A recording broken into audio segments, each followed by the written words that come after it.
In Minnesota, voters can register at their polling place by providing documentation to an election judge.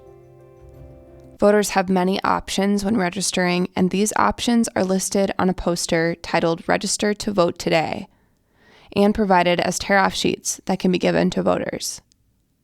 We expect you to use the poster and tear-off sheet to help the voter find acceptable documents.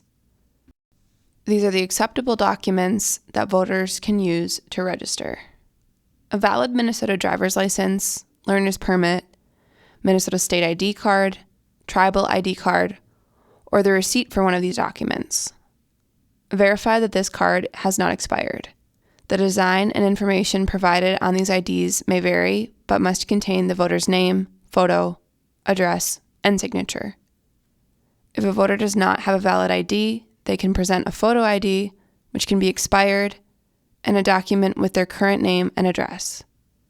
Acceptable photo IDs are driver's license, state ID, or learner's permit issued by any state, U.S. passport, U.S. military or veteran ID, tribal ID, Minnesota University, college, or technical college ID, and a Minnesota high school ID.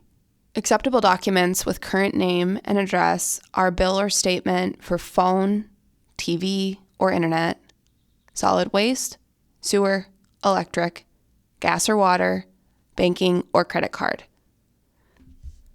The bill or statement needs to be due or dated within 30 days of the election. Mortgage, residential lease, or rent agreement valid through Election Day. Current student fee statement. Bills can be printed or viewed from the internet on a smartphone. A voter may have a pre-registered voter in the precinct vouch for them. The voucher needs to know where in the precinct the voter lives. A voter who registers on Election Day can also act as a voucher as long as they were not vouched for in that election.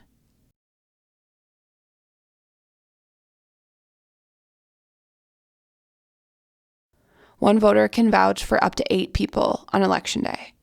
Use the voucher scoring sheet to track the number of persons an individual has vouched for.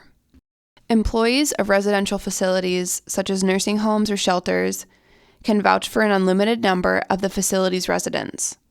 The employee must present a letter from the facility manager on facility letterhead or present an employee ID that includes the employee's name and facility name.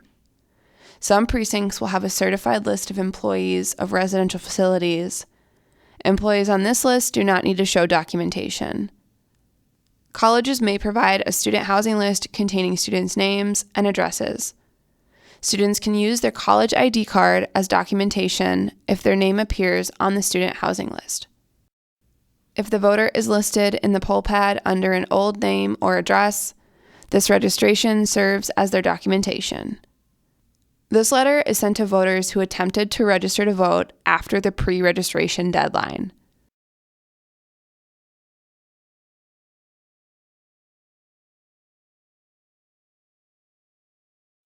Help voters determine what they can use to register. Using the poster, work with voters to determine the registration method that will work best for them.